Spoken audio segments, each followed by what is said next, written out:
Hi, my name is Christy Valentine, and I'm doing the final project today for our coursework. And this is Exceptionalities in Education, and it kind of talks about how to work with students who have disabilities in the general education classroom and some of the best ways to benefit them for their futures. So the first exceptionality is communication disorders. So communication disorders are basically exactly what it says: issues with communication, speech and language disorders, issues making correct sounds, putting sentences together, correct order of words, articulation. So for example, a big one that I hear every day, because I work at a school right now, a big one that I hear is instead of using the R, the students use a W sound. So like the word rabbit would be wabbit, or there's just a million ways to kind of find examples for this one, but that's a big one that I hear, and I know that one can fix itself in time, but if it, kind of exceeds the normal time of development, then it might need an intervention to help with it. There's so many different types of communication disorders, even just like when students are speaking way too fast or way too slow.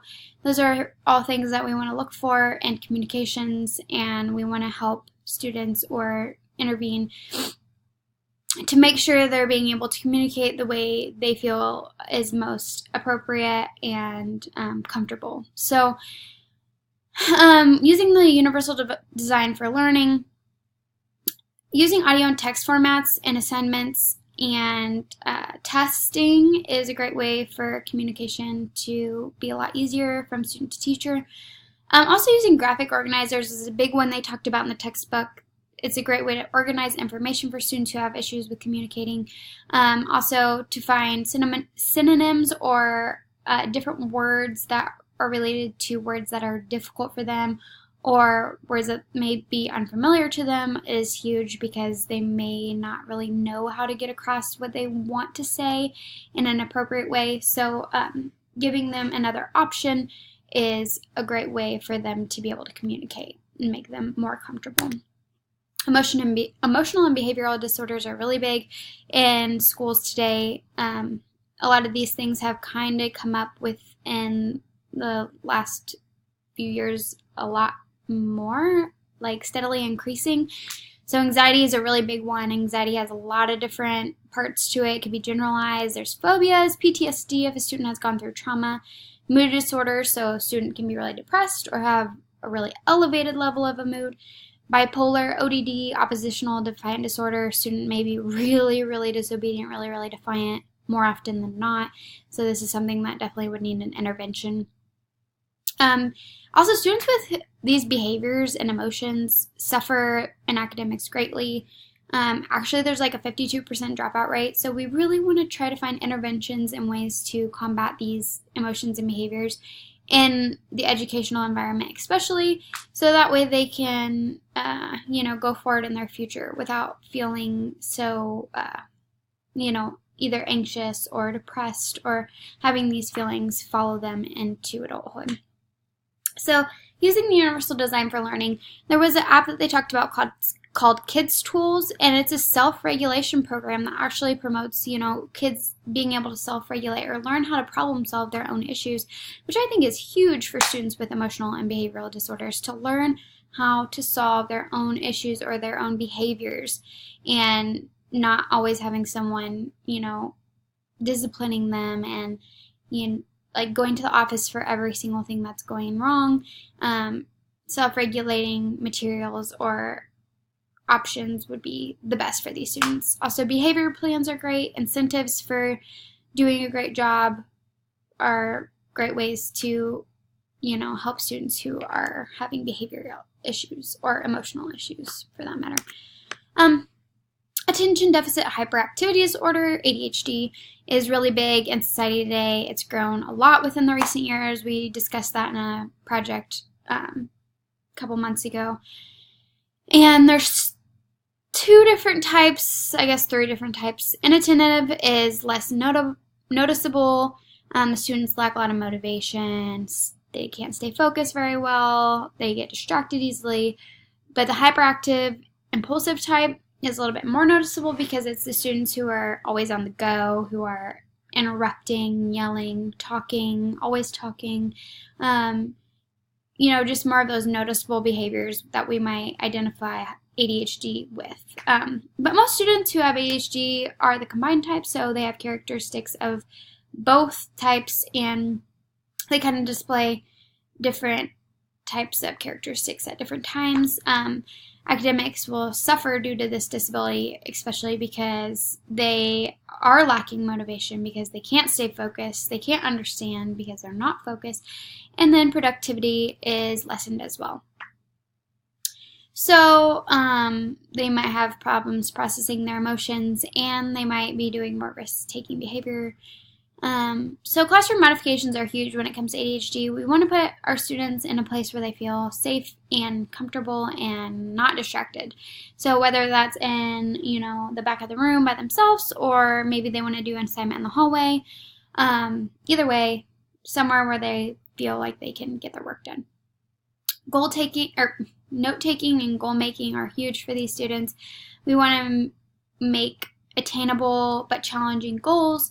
We want to give them incentives for reaching those goals, because I know that it's really hard for them to stay motivated and they lack that focus. So, helping them with an incentive, I think, is a great way to increase academic productivity. There's some other things that are definitely helpful that I've listed. But yeah, those are the main ones that I have found have been very helpful. Intellectual disability. So in the discussion board number 3, we talked a lot about the R word and why it is not okay to say no matter what. I think the R word is said out of ignorance, and that it increases self-esteem issues within our students. So combating that and, making sure people are understanding that how it affects students is definitely important to me. So intellectual disabilities are students who have IQs around 2 standard deviations below the mean. They may have issues with memory, so they may not remember something they learned a couple days ago, or they may also have problems with generalization. So they may learn something in one setting or one environment, but using it in a context or using it in a different environment, they might not understand that it's the same thing or how to use it in a different way. They may need a lot of prompts. I know I've seen this with students at my own school, a lot of prompts. So even just the simplest tasks, they may need a prompt for. So we really want to, like it says in the UDL, self-determined learning model of instruction. We want these kids to be self-determined. We want them to be independent, so we want to promote that as much as possible. E-readers, iPads, Rocket Readers are really great with academics because it helps them to understand information and kind of do assignments more on their own than they would be able to, just using paper and pencil. So I think that those are a couple great ways to promote that independence and self-determination, just making sure students are doing as much as they can by themselves as possible. Autism is really big. Autism has a lot of different characteristics that can vary from student to student. Some are very severe, some are very mild. So atypical language development, some could be very nonverbal, some could be very complex communication. These students may have issues with social cues, peer relationships, reciprocity, just even parallel play is kind of difficult for them. Repetitive behaviors, they like stimming, they have flapping motions that they do. That's a big characteristic of students with autism. They definitely have lower functioning IQs, but there's some students who have the savant, which means they really, really excel or are knowledgeable in one specific topic. So, for example, like trains, they may know everything about trains, but may struggle more in other academics. So I think a big one if it comes to behaviors that may be an issue or may cause problems in their academics, we want to figure, it's the functional behavior assessment that they talked about in the UDL. When we find out the nature of the behavior, the circumstances of the behavior, work with the IEP team, the parents, the teachers involved, the therapists, the specialists, to come up with ways to develop alternative behaviors and skills, figure out first why it's happening, and then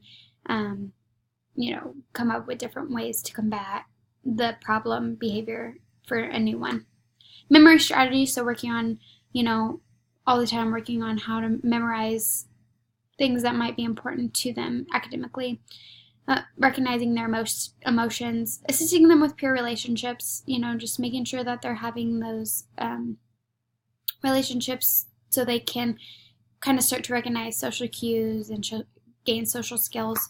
Social stories are big for almost any student who has a disability, who may be portraying some behavioral issues. We use social stories a lot at our school, and it seems to be very beneficial to our students and not only their behaviors but their academics as well, because they're able to begin to focus a little bit better and learn.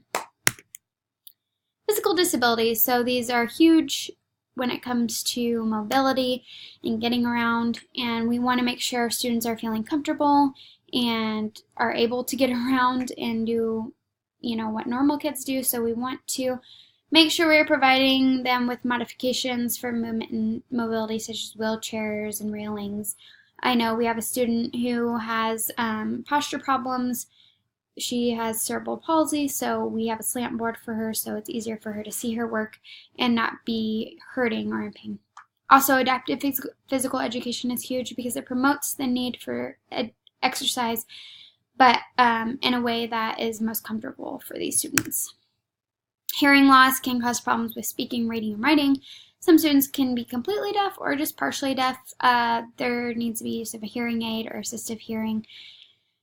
They have relatively normal academic achievements if proper aids are given, but communication barriers can affect relationships because students may have issues understanding or getting across, any type of communication if they're not quite sure how to go about doing that.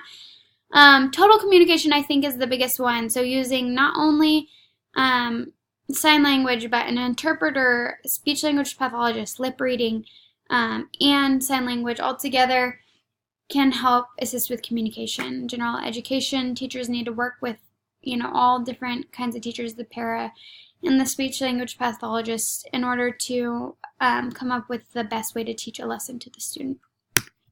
Visual impairments can be really difficult for students in the educational setting because they have a little bit more difficult time learning new information or gaining new skills because they need a little bit more time with the organizing, recognizing, and understanding. They can't see what's going on, so they may need just a little bit more time with different informations.